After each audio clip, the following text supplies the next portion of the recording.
న్యాయం చేస్తారని చెప్పని చంద్రబాబు గారికి సార్ ఎంతో ఎదురు చూస్తున్నాం sir. Thank you very much. తర్వాత ఇద్దరు కొంచెం త్వరగా మాట్లాడవలసిన కోరుతున్నాం. హార్టికల్చర్ నుంచి ఒకటి మాట్లాడవలసిన కోరుతున్నాం.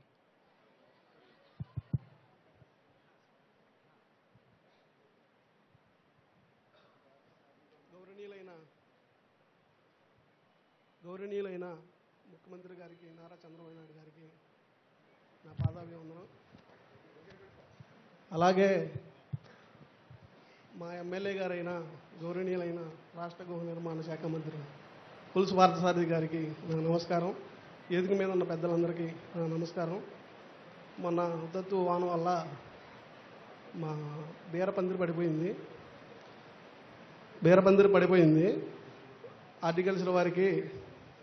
హార్టికల్చర్ వారికి రామాంజనేయులు గారికి ఫోన్ చేయడం జరిగింది.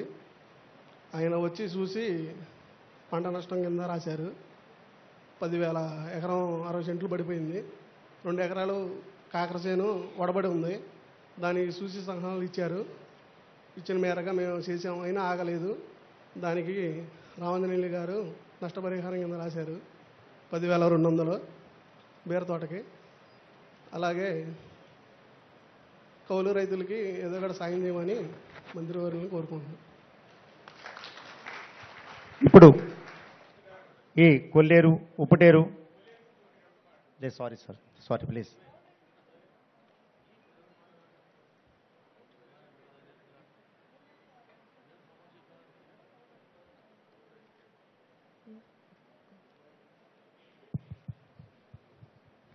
దైవ సమానులు నారా చంద్రబాబు నాయుడు గారికి నమస్కారాలు తెలియజేస్తూ, ముందుగాను మాది కొల్లేరు, నా పేరు ఘంటసాల పెద్దిరాజు సార్. నాకు 58 సంవత్సరాల వయసు. 50 సంవత్సరాల నుంచి కొల్లేరు నుంచి నాకు స్థితిగతులు తెలుసు సార్. తమకు చెప్పేది ఏంటంటే, కొల్లేరు మొత్తం సరౌండింగ్ 901 కిలోమీటర్ పరిస్థితి. ఇది 1 నుంచి 10వ కాంటూర్ వరకు 2,25,000 ఎకరాలతో విస్తరించి ఉంది. ఇది పూర్వం ఈ కొల్లేటిలోకి వచ్చి కాలువలన్నీ కలిసి 4 ఏర్లతో పాటుగా 67 కాలువలు వస్తున్నాయి సార్. ఉమ్మడి కృష్ణా, పశ్చిమ గోదావరి జిల్లాల్లో ఒకరోజు వర్షం పడితే సార్ కొల్లేరు ప్రాంతానికి వచ్చేది 1,20,000 క్యూసెక్కులు. అయితే దీని అంతటినీ కూడా భుజస్కంధాల మీద వేసుకుని ఒకే ఒక్క ఛానల్, ఉప్పుటేరు ఛానల్ సార్. అది 12,500 కెపాసిటీ పూర్వం ఉండేది. ఇప్పుడు అది 6,000 క్యూసెక్కులకి కొంచెంచుకుపోయింది. కాబట్టి దయవుంచి తమకు దయచేసి చెప్పేది ఏంటంటే, మేము 15 నుంచి 20 ఏళ్ళకి అభివృద్ధి చేసి, పూర్వం మాకు తెలిసినప్పుడైతే 10 మాసాలు నీళ్లుండి సార్ కొల్లేరులోను. ఇప్పుడు అది రివర్స్ అయ్యి 2 మాసాలు మాత్రమే ఉంటున్నాయి సార్. సెప్టెంబర్, అక్టోబర్లో మాత్రమే ఉంటున్నాయి. మిగిలిన 10 మాసాలు కూడా ఎండిపోతున్నాయి. కాబట్టి నాకు తెలిసినప్పటి నుంచి 10 అడుగుల మేర కొల్లేరంతా కూడా పూడికి ఏర్పడింది సార్.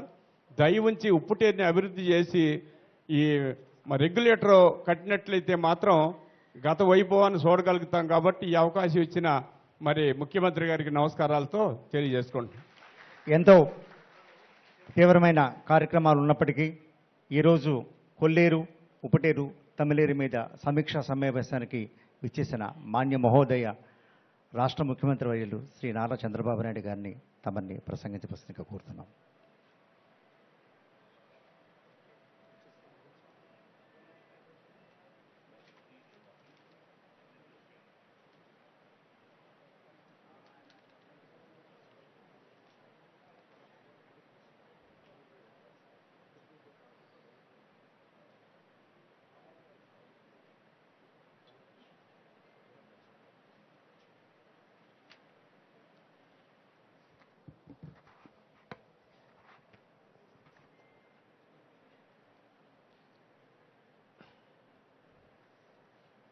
గౌరవనీయులు సహచర మంత్రివర్గ సభ్యులు, గౌరవ పార్లమెంట్ సభ్యులు, గౌరవ శాసనసభ్యులు, జిల్లా కలెక్టర్ గారు, జిల్లా అధికార యంత్రాంగం, ఈ కార్యక్రమానికి చేసినటువంటి రైతు సోదరి సోదరులందరికీ, ఈ వరద గురించి మీ కష్టాలు చెప్పుకోవడానికి ఇక్కడికి వచ్చిన మిమ్మల్ని అందరికీ కూడా పేరు పేరున మనస్ఫూర్తిగా నా నమస్కారాలు, అభినందనలు, శుభాభినందనలు. నిన్నటి వరకు 10 రోజులు ఏదైతే కృష్ణా నదిలో ఎప్పుడూ ఊహించినటువంటి వరద రావడం. అదే సమయంలో బుడమేరులో గడచిన ప్రభుత్వం చేసిన తప్పిదాల వల్ల విజయవాడ అతలాకుతలమయ్యే పరిస్థితి వచ్చింది. 11,90,000 క్యూసెక్స్ నీళ్ళని ప్రకాశం బ్యారేజీ నుంచి డిశ్చార్జ్ చేయడానికి డిజైన్ చేశారు. ఇది ఇప్పుడు చేసిన ప్రాజెక్టు కాదు. 1854లో చేస్తే 1894 వరకు బ్రిటిష్ వాళ్ళు కట్టినట్టుంటాయి ఆ ఆనకట్నే అక్వడెట్నే ఉపయోగించుకున్నాం. అది బాగా రిపేర్కి వస్తే ప్రకాశం పంతులు గారి ఆధ్వర్యంలో ఆ రోజు బ్యారేజ్ కట్టడం జరిగింది. దానికి కూడా దగ్గర దగ్గర 70 సంవత్సరాలు పైబడింది. అయితే ఇక్కడ మనం గుర్తుపెట్టుకోవాల్సింది, ఈ బ్యారేజ్ వచ్చిన తర్వాత పైన చాలా ప్రాజెక్టులు వచ్చాయి. నాగార్ సాగర్ వచ్చింది, శ్రీశైలం వచ్చింది, ఇటీవల పులిచింతలు వచ్చింది, పైన జూరాలు వచ్చింది, ఆల్మట్టి వచ్చింది, ఇంకో పక్కన తుంగభద్ర వచ్చింది, అన్నీ వచ్చాయి. కానీ ఇన్ని ప్రాజెక్టులు వచ్చిన తర్వాత కూడా ఇంత పెద్ద ఎత్తున నీళ్లు వచ్చాయంటే ఈరోజు వాతావరణంలో వచ్చిన మార్పులే దీనికి కారణం. ఒక్క కృష్ణా జిల్లాలో దగ్గర దగ్గర 2 రోజుల్లో కోడూరు అనే మండలంలో 50 సెంటీమీటర్లు వర్షపాతం పడింది. అంటే సంవత్సరంలో ఎంత వర్షం పడుతుందో అంత వర్షం 2 రోజుల్లో పడింది. ఆ నీళ్లన్నీ కిందికి పోవాల్సిన అవసరం ఉంది. అదే సమయంలో గడిచిన ప్రభుత్వం చేసిన తప్పిదాల వల్ల చాలా దుర్మార్గంగా ప్రవర్తించారు. బుడమేరుకు గండ్లు పడితే ఆ గండ్లు కూడా పోడ్చలేని పరిస్థితి. ఆరో తెలుగుదేశం ప్రభుత్వం దగ్గర దగ్గర 57 కోట్ల రూపాయలు శాంక్షన్ చేసి ఆధునీకరణ కింద బుడమేరులో పనులు చేయాలని ఆ రోజు శాంక్షన్ చేస్తే రాజకీయ కారణాలతో దాన్ని క్యాన్సిల్ చేసే పరిస్థితికి వచ్చారు.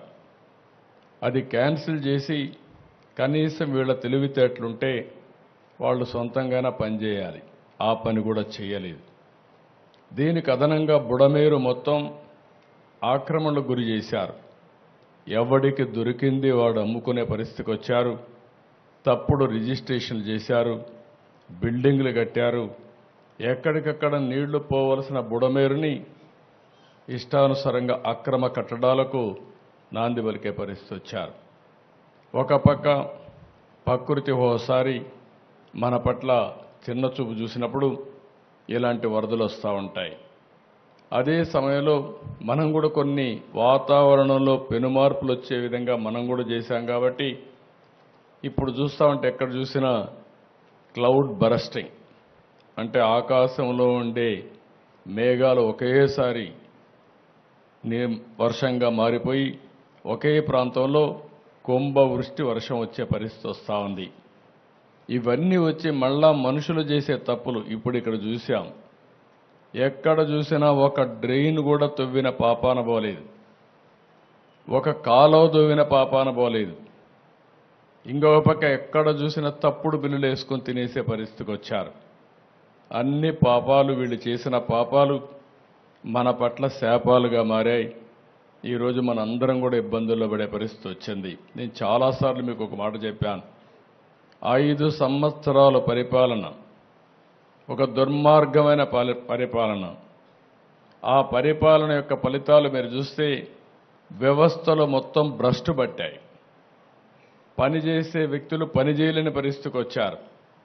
కడాన ఇవన్నిటి వల్ల ఇలాంటి విపత్తు వచ్చినప్పుడు నష్టపోయేది ప్రజలే నష్టపోయారు.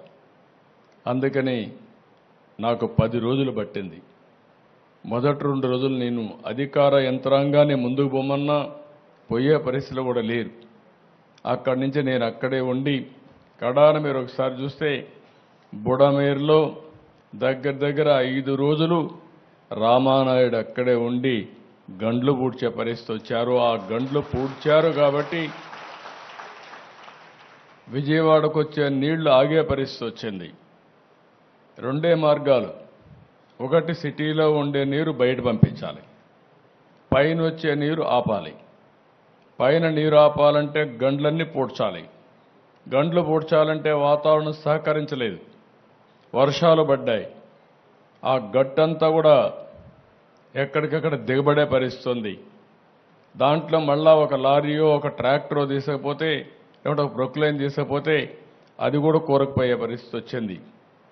అయినా ఎక్కడికక్కడ మళ్ళీ దాన్ని లాక్కుంటూ మళ్ళీ పెద్ద పెద్ద బోల్డర్లు తీసుకొచ్చి ఓసారి ప్రవాహానికి అడ్డుగా కట్టాలంటే మట్టేస్తే కొట్టుకొని పోతుంది, ఇసుకేస్తే కొట్టుకొని పోతుంది.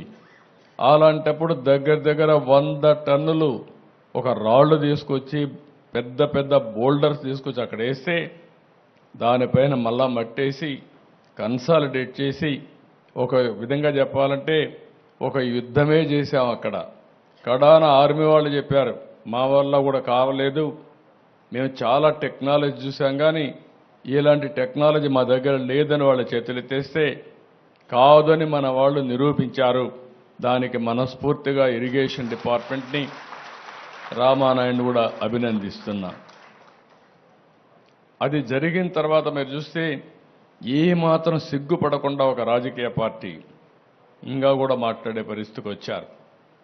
ఇంకో పక్కన మీరు చూశారు ఒక్కొక్క బోటు 50 టన్నుల వెయిట్ ఉండే బోట్ని, అది కూడా ఏదైతే ఎవరైనా బోట్ ఉంటే ఆ బోట్ని జాగ్రత్తగా పెట్టుకుంటాం.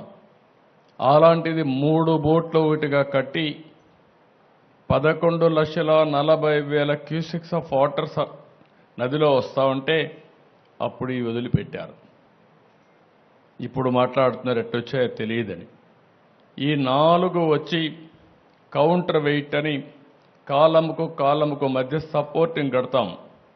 అది కూడా 15 టన్నుల వెయిట్ ఉండే కౌంటర్ వెయిట్ నుంచి గుద్దాయి. ఆ హైట్కి వచ్చి గుద్దితే ఆ కౌంటర్ వెయిట్ 2గా విరిగిపోయే పరిస్థితికి వచ్చాయి 3 కాలమ్స్లో. అంటే మీరు ఊహించుకోవాలి, అదే కానీ కాలమును కానీ గుద్దుంటే ఈరోజు ప్రకాశం బ్యారేజీ మనం చూసేవాళ్ళం కాదు. అది కొట్టుకొని పోతే లంక గ్రామాలు ఏమవుతాయి, ఈ ప్రాంతం అంతా ఏమవుతుంది? కనీసం అలాంటి బాధ్యత లేకుండా చేసి ఆ రోజు ఇదే చేశారు. బాబాయిని చంపేసి గుండెపోటుగా చిత్రీకరించిన వాళ్ళు ఇప్పుడు బోట్లు వదిలిపెట్టి మాకు తెలియదనే పరిస్థితికి వచ్చారు. కనీసం ఓనర్స్ అనేవాళ్ళు ఆ బోట్లు క్లెయిమ్ చేయలేదు, వచ్చి కొట్టాయి. 3 రోజులు మనం మన పనుల్లో ఉన్నాం. చూసేదానికి వైఎస్ఆర్ కాంగ్రెస్ పార్టీ కలర్స్ ఉన్నాయి. అయితే ఒక్కడు కూడా మాట్లాడకపోతే ఆ నెంబర్లు తీసుకొని వెరిఫై చేస్తే వీళ్ళంతా కూడా వైఎస్ఆర్ కాంగ్రెస్ పార్టీ ఫాలోయర్స్. అదే మరిగా ఇదే బోట్లు ఈ దొంగ ఇసుక వ్యాపారాన్ని చేయడానికి వినియోగించిన బోట్లు ఇవన్నీ. అంటే మనం గుర్తుపెట్టుకోవాలి, నేరాలు ఘోరాలు చేసే దుర్మార్గులు ప్రజా జీవితంలో ఉండి ప్రజల జీవితాలను అతలాకుతలం చేసే పరిస్థితికి వస్తున్నారు. నేను ఒక పక్క వరదలు వచ్చాయి, వరదల్ని ఏ విధంగా ఆదుకోవాలి, అక్కడికి పోతే భయంకరమైన పరిస్థితులు. 1 రోజు కాదు, 2 రోజులు కాదు, 3 రోజులు కాదు, వరద తగ్గడం లేదు. ఏం చేయాలో తెలియని పరిస్థితి. కనీసం మంచినీళ్ళు ఇవ్వలేకపోతున్నాం, తిండి అందించలేకపోతున్నాం. బోట్లు పంపిస్తే ఎన్డీఆర్ఎఫ్ లాంటి సంస్థ ముందుకు సాగలేక ఆ వెలాసిటీ ఆ ఫోర్స్ వల్ల ఎన్నికొచ్చే పరిస్థితి వస్తామని మేము కూడా కొట్టుకొని పోతామని హెలికాప్టర్లు పెట్టాం. హెలికాప్టర్లో ఫుడ్ తీసుకుపోయిస్తే కొంత వేస్ట్ అవుతా ఉంది, కొంతవరకే చేరుతా ఉంది. డ్రోన్స్ పెట్టాం, ఎందుకంటే వీళ్ళంతా ఫుడ్ తీసుకపోతే వీళ్ళు కూడా దిగలేక కొట్టుకొని పోతామని భయంతో ఇసిరేయడం మొదలుపెట్టారు. దానివల్ల కూడా ఇబ్బందులు వచ్చాయి. అప్పుడు డ్రోన్లు పెట్టి ఇక్కడి నుంచి నేరుగా బిల్డింగ్ పైకి పంపించే పరిస్థితికి వచ్చాం. ఇన్ని అవస్థలు పడితే ఏదైతే వైఎస్ఆర్ కాంగ్రెస్ పార్టీ ఒక పేపర్ పెట్టుకొని విషం జిమ్ముతున్నారు అంటే ఓడిపోయారు కాబట్టి, ప్రజలు ఓడిచ్చారు కాబట్టి ఈ ప్రజలపైన ద్వేషం పెంచుకొని ఏదో ఒక విధంగా నష్టం చేయాలని ఆలోచించే పార్టీలు ఏమనాలో నాకైతే అర్థం కావడం లేదు. ఇలాంటి పార్టీలు ఈ రాష్ట్రంలో ఉండడమే మన దురదృష్టం అని చెప్పి కూడా నేను మీకు తెలియజేస్తున్నాను. భారతదేశ చరిత్రలో ఎక్కడా ఇలాంటి పార్టీ ఉండదు. నేరస్తులు రాజకీయాల్లోకి వస్తే, నేరస్తులు రాజకీయ ముసుగులో ఇలాంటి నేరాలు ఘోరాలు చేసి ప్రజా జీవితాన్ని అతలాకుతలం చేసినప్పుడు ప్రజలందరూ అర్థం చేసుకోవాల్సిన అవసరం ఉంది. అదే కానీ నేరస్తులు రాజకీయ ముసుగు లేకపోతే నాకు 2 నిమిషాలు పట్టకొచ్చి తాట తీసి ఎక్కడ పెట్టాలనో అక్కడ పెట్టేవాడిని అని చెప్పి కూడా నేను మీకు తెలియజేస్తున్నా. నేను చాలా సంక్షోభాలు చూశాను. నాకు ఇవన్నీ ఒక లెక్క కాదు. నా పీరియడ్లో ఎవడో రౌడీ అనేవాడు ఎవడో రోడ్డు మీదకి వచ్చేవాడు కాదు. ఒకే మాట చెప్పాను, ఎవరైనా రౌడీ అనేవాడు రోడ్డు మీదకి వచ్చేదానికి వీలు లేదు, ఈ రాష్ట్రంలో ఉండడానికి వీలు లేదని చెప్పి నిర్మోహమాటంగా యాక్ట్ చేసి రౌడీయిజాన్ని, అంత మునుపంత గల్లీకి ఒక లీడర్ ఉండేవాడు, అటు తెలంగాణలో కానీ ఇటు ఆంధ్రప్రదేశ్లో కానీ ఆ 9 సంవత్సరాలు రౌడీలు లేకుండా చేశాను. రాయలసీమ మొత్తం ముఠాలు, ఒకరినొకరు కొట్టుకోరు చనిపోయేవాళ్ళు, కక్షలు పెంచుకునేవాళ్ళు, తరతరాలుగా ఆ కక్షలు కొనసాగేటివి. ఒకే మాట చెప్పాను, మా పార్టీ మీ పార్టీ అని లేదు, ఎవరైనా ఒకటే, ముఠానాయకుడిగానే చూస్తారని ముఠాలు అణిచివేశాను. ఈరోజు రాయలసీమలో ముఠాలు లేవు. కమ్యూనల్ వైలెన్స్, మత విద్వేషాలు రెచ్చగొట్టే ఎవరైనా సరే వాళ్ళ మీద ఒక మాటలో చెప్పాలంటే కఠినంగా వ్యవహరిస్తానని చెప్పా, వ్యవహరించా. కడాన తీవ్రవాదుల సమస్య కూడా నేను ఆ రోజు చెప్పాను.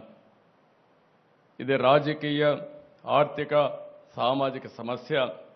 ఇక్కడ ఈ రాష్ట్రంలో అభివృద్ధి కావాలంటే, ఇలాంటి సమస్య ఉండడానికి వీల్లేదంటే కడాన నా మీద కక్ష కట్టి మీకు అందరికీ తెలుసు, తిరుపతి వెంకటేశ్వర స్వామి బ్రహ్మోత్సవాల సమయంలో బాంబులతో నాపైన దాడి చేసిన, ప్రజలకు న్యాయం జరగాలి, మీకు లా అండ్ ఆర్డర్ ఉండాలి, శాంతి భద్రతలు ఉండాలనే ఉద్దేశంతో నా ప్రాణాన్ని కూడా లెక్క పెట్టుకోకుండా ముందుకు పోయిన విషయం మీరందరూ గుర్తుపెట్టుకోవాల్సిన అవసరం ఉంది. ఇప్పుడు నాకు ఒక పెను సవాలుగా తయారైంది. మాట్లాడితే రాజకీయాలు మాట్లాడతారు. ఒక రాజకీయ పార్టీ ఆఫీసు పైన దాడి చేస్తారు. దాడి చేస్తే వాళ్ళని అరెస్ట్ చేస్తే దానిపైన కూడా నిరసన తెలియజేస్తారు. అంటే రాజకీయ పార్టీ అనేది ప్రజలకు ఒక దేవాలయంగా పనిచేసే పార్టీ ఆఫీసులు ఇవి. ఒక చిన్న party office, communist party office ఉన్నా ఎక్కడా ఎవరు దాడి చేయలేదు. నా జీవితంలో నేను చాలాసార్లు చూశాను. 40 సంవత్సరాలుగా రాజకీయ పార్టీ ఆఫీసులపైన, రాజకీయ పార్టీ నాయకులపైన ఎప్పుడూ దాడి జరగలేదు. ఎన్ని విమర్శించినా ఆ విమర్శని ఒక పాజిటివ్గా తీసుకొని కరెక్ట్ చేసాం తప్ప ఇంకోటి కాదు. అలాంటి దురదృష్టకరమైన పార్టీ ఒక్కోసారి నాకే అనిపిస్తుంది, నేను ఎన్నో రాజకీయాలు చేశా, ఎంతమందితో చేశా, కానీ ఒక నేరస్తుడితో రాజకీయాలు చేయడం అనేది నాకే నామోషి అనిపిస్తుంది. కానీ మీ ప్రజాహితం కోసం నాకు తప్పడం లేదు ఈ యుద్ధం. ఆ విషయం కూడా మీరు గుర్తుపెట్టుకోవాల్సిన అవసరం ఉంది. నిన్న మొన్నని మీరు చూశారు, నేను ఒక పక్క బురదలో దిగి, నేను దిగకపోతే మా ఆఫీసర్లు దిగరు, ఎవరు బురదలో దిగకపోతే సమస్య పరిష్కారం కాదు. కాబట్టి నేను బురదలో దిగాను. దిగడం కాదు, ప్రతిరోజు దిగాను. నేను దిగాను కాబట్టి మా ఐఏఎస్ ఆఫీసర్లు అందరూ బురదలో దిగారు. నేను ప్రొక్లైన్ ఎక్కాను, ట్రాక్టర్ ఎక్కాను, నడిచి తిరిగాను. దాంతో మా వాళ్ళు కూడా అక్కడుండి ఎక్కడికక్కడ ముందుకెళ్లారు. మా కలెక్టర్లు కానీ, మా ఆఫీసర్లు కానీ మొట్టమొదటిసారి నేను చూసా. ప్రజలందరూ కూడా శభాష్ అనే విధంగా ఈరోజు అడ్మినిస్ట్రేషన్ ఇవ్వగలిగారు. ఇదొక పెను మార్పు. మొన్నటి వరకు యథా రాజా తదా ప్రజ. వరదలు వస్తే 5 ఏళ్లలో ఎప్పుడన్నా మిమ్మల్ని చూశారా అని నేను మిమ్మల్ని అడుగుతున్నా. ఎప్పుడన్నా వచ్చారా అని అడుగుతున్న ప్రజలు, ఇది పాలకులు. ఎప్పుడూ వచ్చిన వాళ్ళు కాదు. మేము వచ్చి విమర్శించినా పట్టించుకునే వాళ్ళు కాదు. కడాన నా దెబ్బకు ఎప్పుడు కూడా పరదాలు కట్టుకొని తిరిగిన వ్యక్తి బురదలోకి వచ్చే పరిస్థితికి వచ్చాడు. కనీసం ఆపరణ చేశాడు. ఒకరోజు తిరిగాడు, మళ్ళా పారిపోయాడు. అంటే వీళ్ళు రాజకీయాలు మాట్లాడుతున్నారు. ప్రజాసేవ కోసం వచ్చిన వ్యక్తులు, ఏ వ్యక్తి అయినా సరే ఒక పద్ధతి ఉంటుంది. ఒక ప్రొసీజర్ ఉంటుంది. ప్రజలు కష్టాల్లో ఉన్నప్పుడు అండగా ఉండి వాళ్ళ ప్రాణాలు కాపాడడం కానీ, వాళ్ళ ఆస్తులకు నష్టం జరగకుండా చేయడం కానీ, ఒకవేళ నష్టం జరిగితే నష్టపరిహారం ఇవ్వడం కానీ, ఇవి నిరంతరం చేయాల్సిన అవసరం ఉంది. నేను తిత్లీ తుఫాన్ వచ్చింది, ఎకరా వరి పంటకు 20,000 ఇచ్చాను. వీళ్ళు పాలనకు వచ్చిన తర్వాత ఖర్చులు పెరిగాయి తప్ప ఖర్చులు తగ్గలేదు. అలాంటిది ఎకరాకు ఇచ్చే డబ్బులు 16,000 చేసే పరిస్థితికి వచ్చారు. మళ్ళీ నిన్న మొన్న దిగిపోయేటప్పుడు 1,000 రూపాయలు పెంచారు. నేను ఒకటే ఆలోచించాను, వరి పంట వేసిన రైతులు దగ్గర 70 రోజులు 80 రోజుల తర్వాత పంట పోతే, చేతికొచ్చే సమయంలో పంట పోతే అప్పులు మిగులుతున్నాయి. అందుకే మళ్ళీ ఆలోచించాను, ఇది కరెక్ట్ కాదనే ఉద్దేశంతో 17,000 రూపాయలని 25,000 రూపాయలు హెక్టార్కి ఇస్తాను, ఎకరాకు 10,000 రూపాయలు ఇవ్వడానికి నిర్ణయం చేశాం.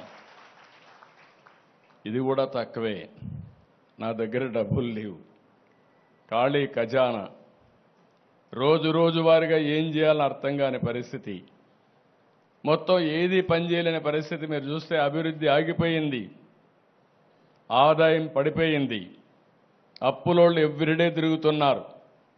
1,00,000 కోట్ల రూపాయలు అప్పు ఇవ్వాలి, ఇంకో పక్క 10 లక్షల కోట్ల రూపాయలకి వడ్డీ అసలు కట్టాలి.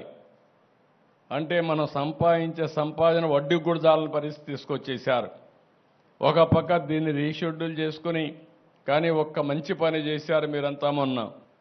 అందరూ కలిసి ఇలాంటి వ్యవస్థ మాకొద్దు, అందుకే ఎన్డీఏ ప్రభుత్వానికి 3 పార్టీలకి బ్రహ్మరథం పట్టారు, అన్ని సీట్లు గెలిపించారు.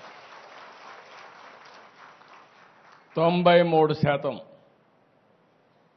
స్ట్రైకింగ్ రేట్ అంటే నిలబడిన అభ్యర్థులు 93% గెలిపించారు. 11 సీట్లే ఎమ్మెల్యేలుగా వాళ్ళకి ఇచ్చే పరిస్థితికి వచ్చారు. దీనివల్ల ఒక ఆక్సిజన్ ఇచ్చినట్టు అయింది. వెంటిలేటర్ పైన ఉండే రాష్ట్రానికి ఒక ఆక్సిజన్ మీరే ఇచ్చారు. 2019లో మీరే నిర్ణయం చేశారు, దానివల్ల ఈ ఇబ్బందులు తెచ్చుకున్నాం. కానీ 2024లో మీరిచ్చినటువంటి 21 మంది ఎంపీలు ఢిల్లీలో కూడా ఉపయోగపడ్డాయి. ఈరోజు కేంద్రం కూడా మనకు సహాయం చేసే పరిస్థితికి వచ్చారు. ఎందుకంటే బాధ్యత, మనం అందరం కూడా ఎన్డీఏలో భాగస్వాములం కాబట్టి, ఒక పార్టీ పెట్టి ఇక్కడ అందరం కలిసి పనిచేశాం కాబట్టి ఒక బాధ్యత కేంద్రం కూడా తీసుకునింది, అందరం కలిసి పనిచేస్తున్నాం. కానీ ఈరోజు మీరు చూసినప్పుడు, ఇక్కడికి వచ్చినప్పుడు నేను ఎందుకు ఈ విషయాలు మీకు చెప్తున్నానంటే, నేను ఎప్పుడూ రాజకీయాలు మాట్లాడేవాడిని కాదు. ఇది రాజకీయ పరిపాలన, పొలిటికల్ గవర్నెన్స్. మీరేసింది ఓట్లు ఎన్డీఏ గవర్నమెంట్కి వేశారు. ఎన్డీఏ నన్ను ముఖ్యమంత్రిగా ఎన్నుకున్నారు, ఎమ్మెల్యేలందరూ కలిసి ఎన్నుకున్నప్పుడు మేము ఏదైతే మీకు హామీ ఇచ్చామో ఆ హామీలు నెరవేర్చి మీ జీవితాలకు మళ్ళీ వెలుగు తీసుకొచ్చే బాధ్యత మేము తీసుకోవాల్సిన అవసరం ఉందని చెప్పి కూడా నేను మీకు తెలియజేస్తున్నా. అందుకని నేను ఈరోజు వచ్చినప్పుడు ఎప్పుడు కూడా, ఈరోజు 2 జిల్లాలు 3 జిల్లాలు అయింది పశ్చిమ గోదావరి జిల్లా. అయితే గోదావరి జిల్లాలు ఎప్పుడూ తెలుగుదేశం పార్టీకి అండగా నిలబడ్డాయి. ఈసారి ఎన్డీఏ కూడా అదే విధంగా అండగా నిలబడి మీరు సహకరించారు. ఇప్పుడే కలెక్టర్ గారు కొన్ని ఇక్కడ ప్రజెంటేషన్ చేశారు, కొన్ని విషయాలు చెప్పారు. ఇవన్నీ కూడా నేను చూశాను. నేను ఒకటే మీ అందరికీ హామీ ఇస్తున్నా, ప్రతి ఒక్క వ్యక్తికి న్యాయం చేయడం కోసం మేము ఉంటాం, కాలక్షేపం చెయ్యం. 17వ తారీఖు లోపల వ్యవసాయంలో నష్టం జరిగినా, పశువులు ఏమైనా చనిపోయినా, ఇంకో పక్కన హార్టికల్చర్లో దెబ్బతిన్నా, ఇండ్లు ఏదైనా నష్టపోయినా, లేకపోతే మీకు ఏ నష్టపరిహారం జరిగినా నామ్స్ ఉన్నాయి, అవన్నీ కూడా రివైజ్ చేసి నేను పంపిస్తాను. వరికి మాత్రం 10,000 రూపాయలు ఎకరాకి ఇవ్వడం ఈరోజు ఇక్కడికి వచ్చాక నిర్ణయం చేసుకున్నాను. ఎక్కువ నష్టపోయింది రైతులే నష్టపోయారు, అది కూడా ఇస్తా. అది కాకుండా ఈ జిల్లాలో ఇప్పుడే కాదు, తమ్మిలేరు, ఇంకొక పక్కన ఎర్ర కాలువ, ఈ 2 ఎప్పుడు మనకి ఇబ్బంది కలిగిస్తున్నాయి. అదే మరిగా ఉప్పిటేరైతే ఎప్పటి నుంచో కోరికుంది, రెగ్యులేటర్ కూడా కట్టాలని. దానికి కూడా మనం సీరియస్గా ఆలోచించుకొని తప్పకుండా ఇక్కడే రామానాయుడు గారు ఉన్నారు మంత్రిగా, ఇప్పుడు ఉప్పుటేరుకు కూడా ఆయన మంత్రి. అవన్నీ కూడా చేయాల్సిన అవసరం ఉంది. నేను నిన్నే చూశాను, రఘురామకృష్ణరాజు గారు మంత్రి ఎమ్మెల్యే అయిన తర్వాత బ్రహ్మాండంగా డ్రైన్స్ అన్ని కూడా ప్రజలందరినీ చైతన్యపరిచి వాళ్ళ దగ్గర ఫండ్స్ కూడా మొబిలైజ్ చేసి బ్రహ్మాండంగా చేశాడు. ఇది ప్రజా చైతన్యానికి మారు పేరు. ఒకప్పుడు రైతు సంఘాలను పెట్టాం, సాగునీటి సంఘాలను పెట్టి కాలువలను కానీ మురికి కాలువలు కానీ అక్కడ రిపేర్లు చేసే బాధ్యత వాళ్ళకే అప్పచెప్తే కడాన అవి కూడా తీసేసే పరిస్థితికి వచ్చారు. మళ్ళీ ఈ నెలలోనే ఎన్నికలు పెట్టాలనుకున్నాం, కానీ ఈ వరదల వల్ల కొంచెం డిలే అయింది. మళ్ళా సాగునీటి సంఘాలు వస్తాయి. అన్ని విధాల మిమ్మల్ని ఆదుకోవడానికి ఏం చేయాలన్న అవన్నీ చేస్తాం. ఇప్పుడే కైకులూరు ఎమ్మెల్యే కూడా చెప్పినప్పుడు ఒక మాట అన్నారు, ఏదైతే ఉప్పుటేరు పైన ఒక రైల్వే బ్రిడ్జి కడితే ఇప్పుడే మనం చూసాం, అది బ్రిడ్జి కట్టేది పైన కట్టాలి. బ్రిటిష్ వాళ్ళు చాలా తెలివిగా కట్టేవాళ్ళు, హైట్లో కట్టి ఎంత నీరు వచ్చినా పోకుండా కిందికి వెళ్ళిపోయే సుజావుగా, ఎంత వరద వచ్చినా కూడా. ఇప్పుడు ఆ బ్రిడ్జ్ చూస్తే అది బ్రిడ్జ్ కాదు, నీళ్లు నిలిపే ఆయకట్టు మార్గం, ఆనకట్ట మార్గం ఉంది. అది నీళ్లు ఎంతవరకు ఉన్నాయో అంతవరకు కట్టేశారు. అడ్డంకులు బోల్డని అడ్డంకులు పెట్టే పరిస్థితి వచ్చారు. ఇప్పుడైతే ఆ రైల్వే బ్రిడ్జి కట్టారు, కానీ ఏం చేయాలనో వాళ్ళతో మాట్లాడతాం, ఇరిగేషన్తో కూడా మాట్లాడి ఏం చేయాలనో చేస్తామని చెప్పి కూడా నేను మీకు తెలియజేస్తున్నా. ఇక్కడికి వచ్చినప్పుడు ఏదైతే ఇదే టౌన్లో ఒక చిన్న విషయం ఇప్పుడు చెప్పారు, శనివారిపేటలో ఏలూరు టౌన్లో 15 కోట్లతో ఒక బ్రిడ్జి కడితే దానివల్ల చాలా వరకు ఉపయోగపడుతుందని ఇప్పుడే ఎమ్మెల్యే గారు రిప్రజెంట్ చేశాడు. నేనే చూశాను. అక్కడ తమ్మిలేరు పైన శనివారిపేటలో ఈ కాజువే కావాలని చెప్పి అడిగారు. తప్పకుండా వర్క్ శాంక్షన్ చేస్తున్నాం. ఇమీడియట్గా పని కూడా ప్రారంభించమని కలెక్టర్ గారికి ఆదేశాలు ఇస్తున్నా. అది కూడా చేస్తామని చెప్పి కూడా నేను మీకు తెలియజేస్తున్నాను. బ్రిడ్జ్ కానీ కనెక్టింగ్ రోడ్స్ కానీ అవన్నీ చేస్తాం. ఇప్పుడే ఒక రైతు పెదపాడులో లోయర్ డ్రైన్ ఒకటి రిపేర్ చేస్తే 200 ఎకరాలు ముంపుకు గురైంది. ఇలాంటివన్నీ పోతాయన్నారు.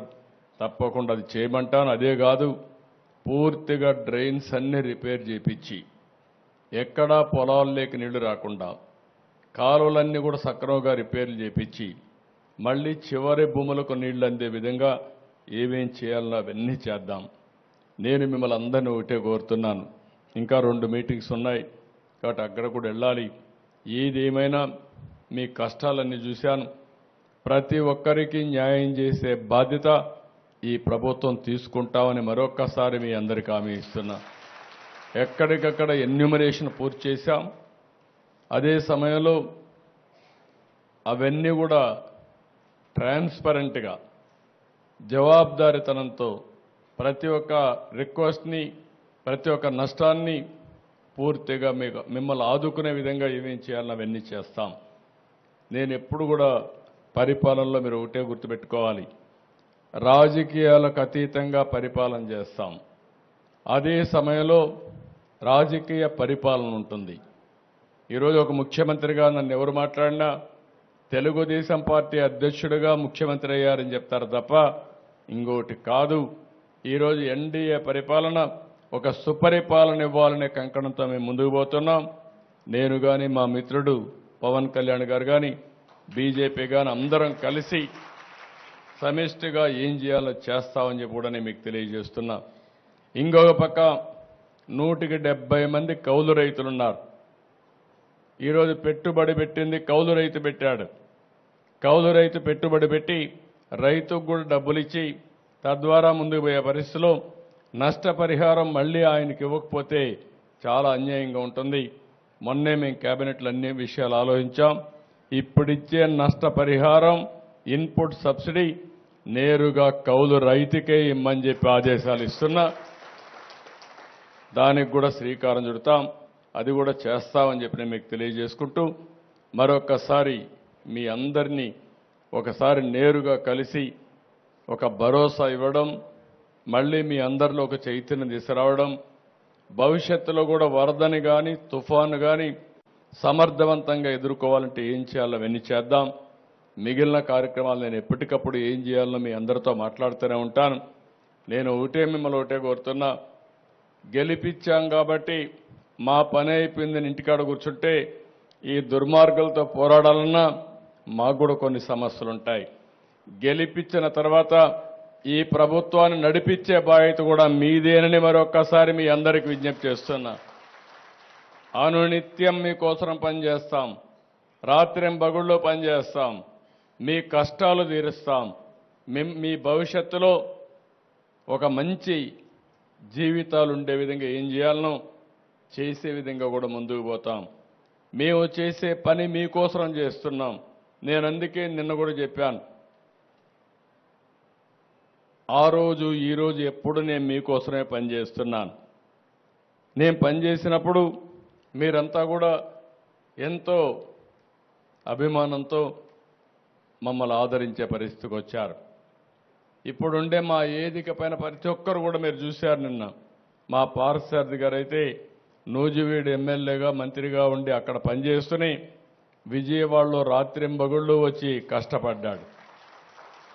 ఎవరి శక్తి ఎంతుంటే అంత కష్టపడ్డాం, ఇంకా కష్టపడుతున్నాం. 5 ఏళ్లు కాదు, మీ జీవితాల్లో వెలుగు వచ్చే వరకు, మీ కష్టాలు తీర్చే వరకు మీకు అండగా ఉండడం మా బాధ్యత. అది చేస్తామని మరొక్కసారి మీ అందరికీ హామీ ఇస్తూ ఎల్లప్పుడూ మీ ఆశీస్సులు కోరుకుంటూ అందరికీ నమస్కారాలు.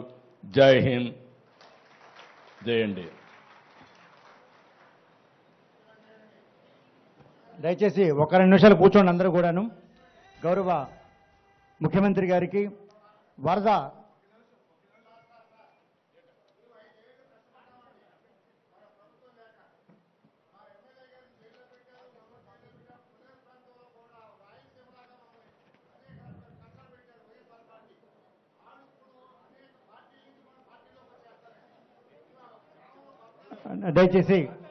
దయచేసి తర్వాత మాట్లాడదామండి. ఇప్పుడు మన సిఆర్రెడ్డి విద్యా సంస్థల తరపున అల్లూరి ఇంద్ర కుమార్ గారు, అలాగే డాక్టర్ ఎంబీబీఎస్ ప్రసాద్ గారు, డాక్టర్ కేఏ రామరాజు వేతనం వరద బాధితుడికి 20 లక్షల రూపాయల చెక్కుని అందజేస్తూ ఉన్నారు. అలాగే చింతమనేని ప్రభాకర్ గారు, అదేవిధంగా ఏలూరు మన గౌరవ శాసనసభ్యులు శ్రీ బడేటి రాధాకృష్ణయ్య గారు, వారు ఆధ్వర్యంలో సిఆర్డి కాలేజీ సంస్థల తరఫున 20 లక్షల రూపాయలు ఒకరోజు వేతనాన్ని అందజేస్తున్నారు. తర్వాత వి రిక్వెస్ట్ సార్, తొందరగా మిగతా వాళ్ళకి అవకాశం ఇవ్వండి సార్. ఏలూరు ఎమ్మెల్యే శ్రీ బడేటి రాధాకృష్ణయ్య గారు, చంటి గారి ఆధ్వర్యంలో మరి ఫిషరీస్ అండ్ వెజిటబుల్ వర్తక సంఘం వారు 12,50,000 రూపాయలు, అదేవిధంగా టౌన్ హాల్ తరఫున 10 లక్షలు, దాదాపు 22,50,000 రూపాయలు బడేటి రాధాకృష్ణయ్య గారి ఆధ్వర్యంలో